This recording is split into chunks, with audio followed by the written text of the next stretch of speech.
অজু ভঙ্গ না হলে এক অজুতে পরপর 2 ওয়াক্ত নামাজ পড়া উত্তম নাকি বারবার অজু করে নামাজ পড়া উত্তম? স্কুলে থাকতে মুড়িওয়ালা মামা বেশি টাকা দিয়েছিল আর সেটা নিয়েও ছিলাম, এখন কি করতে পারি? ব্যাংক থেকে প্রাপ্ত সুদ দিয়ে কি ঋণগ্রস্ত ব্যক্তিকে সাহায্য করা যাবে? জুমার দিন মসজিদে খুতবা পড়ার সময় মহিলারা বাসায় নামাজ পড়তে পারবে কি? আমি একজনের কাছ থেকে 2 লক্ষ টাকা ধার এনেছি, দেওয়ার সময় আমি কি তাকে খুশি হয়ে কিছু বাড়িয়ে দিতে পারি? তাকে শুধু হবে? ফরজ গোসল সঠিক নিয়ম বলবেন ঠিক, চুল কেটে গোসল না করে নামাজ পড়া যাবে কি? আমরা জানি যে মেয়েদের পিরিয়ড চলাকালীন সময় কোরআন শরীফ তেলাওয়াত করা যায় না, সেক্ষেত্রে যে আমলগুলো আমরা প্রতিদিন করি, যেমন সূরা বাকারার শেষ 2 আয়াত, সূরা মুলক, সূরা ইয়াসিন পড়ার বিধান কি? সিজারের বাচ্চা হলে নাকি সন্তান পালনের পূর্ণ সওয়াব পাওয়া যায় না, জান্নাত পাওয়া যায় না, এই কথা কতটুকু সত্য? আর দেরি না করে চলুন আপনাদের জিজ্ঞাসার জবাবের আলোকিত ভবনে আমরা প্রবেশ করি। শারমিন নাইম লিখেছেন, জুমার দিন মসজিদে খুতবা পড়ার সময় মহিলারা বাসায় নামাজ পড়তে পারবে কি? জুমার দিন মসজিদে খুতবা চলুক কিংবা তার আগে হোক বা পরে হোক, ওয়াক্ত শুরু হয়ে গেছে জোহরের, যে কোনো সময় মায়েরা বাসায় নামাজ পড়তে পারবেন।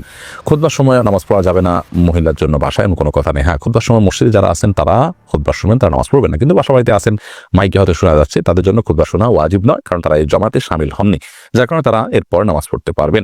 এরপরে আয়ান ইসলাম আপনি লিখেছেন, আমি একজনের কাছ থেকে 2 লক্ষ টাকা ধার এনেছি, দেওয়ার সময় আমি কি তাকে খুশি হয়ে কিছু বাড়িয়ে দিতে পারি? তাকে শুধু হবে না, এটা শুধু হবে না, বরং একটা হাদিস দ্বারা এটাকে অনুমোদন করা হয়েছে। একটা হাদিস নবী করিম সাল্লাল্লাহু আলাইহি ওয়াসাল্লাম এর নির্দেশনাও দিয়েছেন, কারদে হাসানা, কেউ আপনাকে দিয়েছেন লোন, আপনি পরিশোধ করার সময় আপনার নিজে থেকে কিছু বাড়িয়ে তাকে দিলেন, এটা জায়েজ আছে। তিনি এটার জন্য কোনো আশা করলেন না, অর্থাৎ তিনি পাবেন কি পাবেন না গুনাহ করে তার হয়তো মাথায়ও নেই, তিনি জাস্ট মূলটা পাবেন সে আশাই তার আছে। আপনিও দিবেন আগে থেকে এরকম কোনো চুক্তি তার সাথে করেননি, জাস্ট দেওয়ার সময় আপনি একটু বাড়িয়ে দিলেন, এটা কিন্তু সুদের অন্তর্ভুক্ত হবে না, এটা জায়েজ হবে ইনশাআল্লাহ বিদিনিল্লাহ। পপি ইসলাম আপনি লিখেছেন, সিজারের বাচ্চা হলে নাকি সন্তান পালনের পূর্ণ সওয়াব পাওয়া যায় না, জান্নাত পাওয়া যায় না, এই কথা কতটুকু সত্য? না, এরকম কোনো কথা হাদিসে বলা হয় না যে সিজার হলে হবে না অন্যটা হলে হবে, এরকম কোনো পার্থক্য হাদিসে করেনি, আমরা কিভাবে সেটা করব? ফাতিহুল আল আমিন আপনি লিখেছেন, ঘরে বা অফিসে জামাতে নামাজ আদায় করার সময় কি আজান দেয়া লাগবে? যদি আপনি পৃথক কোনো জায়গায় জামাতের অ্যারেঞ্জ করেন এবং সেখানে আপনি নিয়মিত জামাত করেন, আপনার সেটা মূল কোথাও জামাত হয়েছে তার থেকে অনেক দূরে, তাহলে সেক্ষেত্রে আপনি আজান দিবেন। আর যদি এমন হয় যে আপনি হঠাৎ করে এখন জামাতে শামিল হতে হচ্ছে, তাহলে আপনি একামত দিয়ে সেখানে জামাত করে ফেলবেন। নুরুসভা যিনি আপনি ইসলামী প্রশ্নোত্তর পেয়েছে আমাদের, সেখানে আপনি প্রশ্ন করেছেন, আমরা জানি যে মেয়েদের পিরিয়ড চলাকালীন সময় কোরআন শরীফ তেলাওয়াত করা যায় না, সেক্ষেত্রে যে আমলগুলো আমরা প্রতিদিন করি, যেমন সূরা বাকারার শেষ 2 আয়াত, সূরা মুলক, সূরা ইয়াসিন পড়ার বিধান কি? যদি দোয়ামূলক হয় তাহলে সেক্ষেত্রে সেগুলো আপনি করতে পারেন। আল্লাহর কাছে প্রার্থনামূলক কোনো আয়াত আছে সকাল সন্ধ্যায়, এগুলোর মাধ্যমে আল্লাহ কাছে প্রার্থনা করা হয় বা জাস্ট আমল হিসাবে করেছেন, সেটা ঠিক আছে। তিলাওয়াত আলাদা করে শুধু কোরআন তিলাওয়াত পাঠ যেটাকে বলা হয়, সেটা পিরিয়ড চলাকালীন সময় করা যাবে না, এটাই জমহুর উলামাদের মত। যদিও বিন বাজ রাহিমাহুল্লাহ সহ সমকালীন যুগের অনেক উলামা ইকরাম, সৌদি আরবের উলামা ইকরামদের অনেকে জায়েজ বলেছেন, কিন্তু জমহুর বা সংখ্যাগরিষ্ঠদের মত হলো যে পিরিয়ড চলাকালীন সময় কোরআন কারীমের তিলাওয়াত জায়েজ নয়। তাহলে দোয়ামূলক যেগুলো আছে বা বিভিন্ন সময় বিভিন্ন আয়াত পাঠের যে নির্দেশনা আছে ওয়াজিফা হিসাবে, আমল হিসাবে, সেটা আপনি করতে পারেন, কিন্তু তিলাওয়াত আপনি করবেন না। আর সাদুজ্জামান আপনি লিখেছেন, চুল কেটে গোসল না করে নামাজ পড়া যাবে কি? চুল কাটার পর যদি আপনি গোসল না করেন তারপর নামাজ পড়তে পারেন, কারণ চুল কাটার পরে গোসল ফরজ হয় না। তবে হ্যাঁ, চুল কাটার পরে চুল পড়তে পারে, বিশেষ করে মসজিদে যখন যাবেন মসজিদ নোংরা হতে পারে, সেজন্য আপনি যদি ভালো করে পরিষ্কার করেন মাথাকে, যে কোনো চুল পড়বে না, ঝরবে না, 1-2টা পড়তে পারে কিন্তু নর্মালি কোনো চুল পড়বে না, এরকম যদি আপনি সেটাকে ভালো করে ঝেড়ে নিতে পারেন, তাহলে আপনি গোসল করা ছাড়াও নামাজ পড়তে পারেন। বিশেষ করে অনেক সময় দেখা যায় চুল কাটার পরে এখন আমি গোসল করতে গেলে জামাত ছুটে যাবে, তাহলে আপনি জামাতকে অগ্রাধিকার দিয়ে গোসলকে বিলম্ব করবেন। চুল কাটলেই গোসল করতে হবে এমনটি বাধ্যতামূলক নয়, তবে আল্লাহর ঘর যাতে নোংরা না হয় সে দায়িত্ব আপনাকে নিতে হবে, অন্যথায় গোসল করে পুরো ফ্রেশ হয়ে তারপরে যাবেন। এমডি আলামিন হোসেন লিখেছেন, ফরজ গোসল সঠিক নিয়ম বলবেন ঠিক। ফরজ গোসলের সঠিক নিয়ম হলো শরীর বা কাপড়ের কোথাও নাপাক থাকলে সেই জায়গাটা আগে ধুয়ে ফেলতে হবে, এরপরে আপনি হাত ধোবেন কবজি পর্যন্ত 3 বার, এরপরে কুলি করবেন গড়গড়া করে, এরপরে নাকে পানি দিবেন ভালো করে, তারপরে মুখ ধোবেন, হাত ধোবেন, এরপরে পুরো শরীরে পানি ঢেলে গোসল করবেন, আসার সময় 2 পাও ধুয়ে বের হয়ে চলে আসবেন। এটাই ফরজ গোসলের সুন্নাহসম্মত পদ্ধতি। এরপরে অনামিকা আজাদ লিখেছেন, আমার মেয়ের দেনমোহরের টাকা আমার বাবা শোধ না করে মারা গেছেন, ইতিমধ্যে আমার মাও মারা গেছেন, এখন আমাদের কিছু করণীয় আছে কি?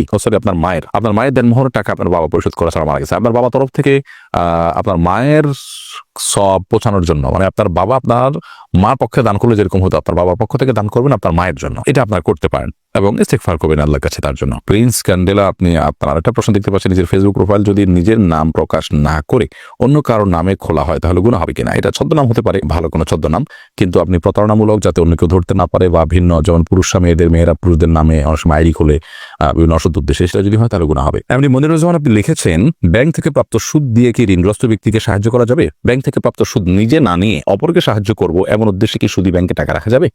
খুবই সুন্দর একটি প্রশ্ন। আমাদের অনেক ভাইরা সুদী ব্যাংকে টাকা রেখে থাকেন এই উদ্দেশ্যে যে সেখানে টাকা রেখে যে লভ্যাংশটা আসে আমি ভোগ করবো না, গরিব দুঃখীকে দান করবো, তাহলে দারিদ্র্য বিমোচন হলো, গরিব উপকার হলো, আমি তার হারাম খেলাম না। এটি সম্পূর্ণ ভুল একটি পন্থা। কারণ আল্লাহ রাব্বুল আলামিন রিবাকে হারাম করেছেন। আল্লাহ বলেছেন আহাল্লাল্লাহুল বায়' ওয়া হাররামার রিবা, আর আল্লাহ তাআলা রিবা বা সুদকে হারাম করেছেন। এখানে খাওয়াকে হারাম, যদি অন্যান্য জায়গাতে সুদ খাওয়ার কথা আল্লাহ বলেছেন, কিন্তু এখানে খাওয়ার কথা বলেন, এখানে আমভাবে সাধারণভাবে বলেছেন সুদকেই আল্লাহ তাআলা হারাম করেছেন। তার মানে সুদের যে কারবার করলেন, সুদকে আপনি সুদের চুক্তি করলেন, তার মানে সে আপনাকে সুদ দিবে, আপনি নিবেন, এবং আপনি তার সাথে যে চুক্তি করলেন, আপনি সুদকে মেনে নিলেন, আপনি সুদের মধ্যে জড়িয়ে গেলেন, এরপর সেটা আপনি খাচ্ছেন না, সেটা পরের বিষয়। তো এটি জায়েজ নয়।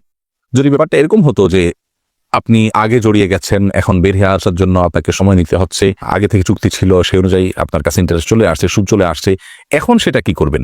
তো সেটা আপনি গরিব দুঃখীকে দান করে দিবেন। কিন্তু ইচ্ছাকৃতভাবে ঠান্ডা মাথায় আপনি চুক্তি করে সুদ নিবেন, নিয়ে তারপর গরিব দুঃখীকে দান করবেন, এমনটি করার সুযোগ নেই, জায়েজ নেই। এরকম যদি হয় তাহলে আর সুদ বলতে কিছু থাকবে না, কারণ মানুষ তখন সেটা নিয়ে নিজের গরিব আত্মীয় স্বজনদেরকে তো 12 মাস দিতে হয়, সেগুলো দিবে। সবচেয়ে বড় কথা হলো যে সুদের কারবার করা জায়েজ নয়। আপনি সুদ খেলেন না, কিন্তু সুদের কারবার কিন্তু আপনি করে ফেললেন। তানিয়া সুলতান লিখেছেন, আমাদের সমাজে প্রচলিত আছে শুক্রবার জুমার সালাতের আগে কোরআন তেলাওয়াত করতে পারে না। এরপরে আপনার মতামত কি? সম্পূর্ণ ভিত্তিহীন কথা। জুমার সালাতের আগে তার বেশি করে তেলাওয়াত করতে হবে, বিশেষ করে সূরা কাহফ তেলাওয়াত করতে হবে।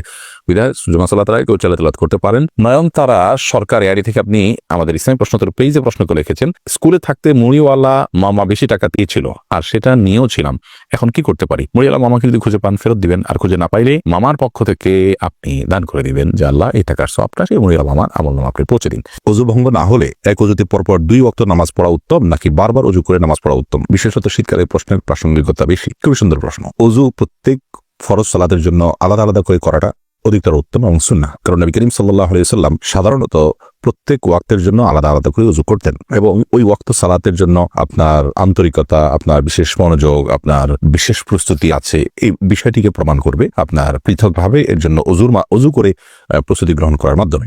যার কারণে প্রত্যেক নামাজের জন্য আলাদা করে ওযু করাটা উত্তম। তবে এক ওযুতে একাধিক ওয়াক্ত সালাত কেউ পড়তে চাইলে সেটাও জায়েজ আছে। নবী করিম সাল্লাল্লাহু আলাইহি ওয়াসাল্লাম সেটিও করেছেন, বুখারীর হাদিস থেকে বোঝা যায়। ওমর রাদিয়াল্লাহু তাআলা জিজ্ঞাসা করছেন, ইয়া রাসূলুল্লাহ, আপনি তো সাধারণত এরকম করতে দেখি না। তখন নবী করিম সাল্লাল্লাহু আলাইহি ওয়াসাল্লাম বলেছেন যে এটা আমি ইচ্ছাকৃতভাবেই করেছি। তাহলে বোঝা গেল নবী করিম সাল্লাল্লাহু আলাইহি ওয়াসাল্লামের সাধারণ আমল ছিল যে তিনি নিয়মিত প্রত্যেক ওয়াক্তের জন্য আলাদা ওযু করতেন বেশিরভাগ ক্ষেত্রেই। তবে মাঝে মধ্যে এক ওযু দিয়ে একাধিক ওয়াক্ত পড়তেন। অতএব এক ওযু দিয়ে কয়েক ওয়াক্ত সালাত আদায় করলে তাতে নামাজ হয়ে যাবে, কোনো অসুবিধা নেই। উত্তম হলো পৃথক পৃথক ওযু করা প্রত্যেক ওয়াক্তের জন্য।